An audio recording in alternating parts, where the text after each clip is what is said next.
হাই বন্ধুসকল, আপোনালোকে চাব পাৰে এইটো বেছিমাৰী মাৰ্কেট হয়।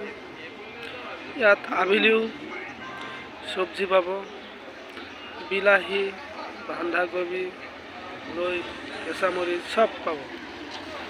ইয়াত ৰাতি 9টালৈকে থাকে, 9টা-10টা বজালৈকে থাকে। মাৰ্কেট চাওক।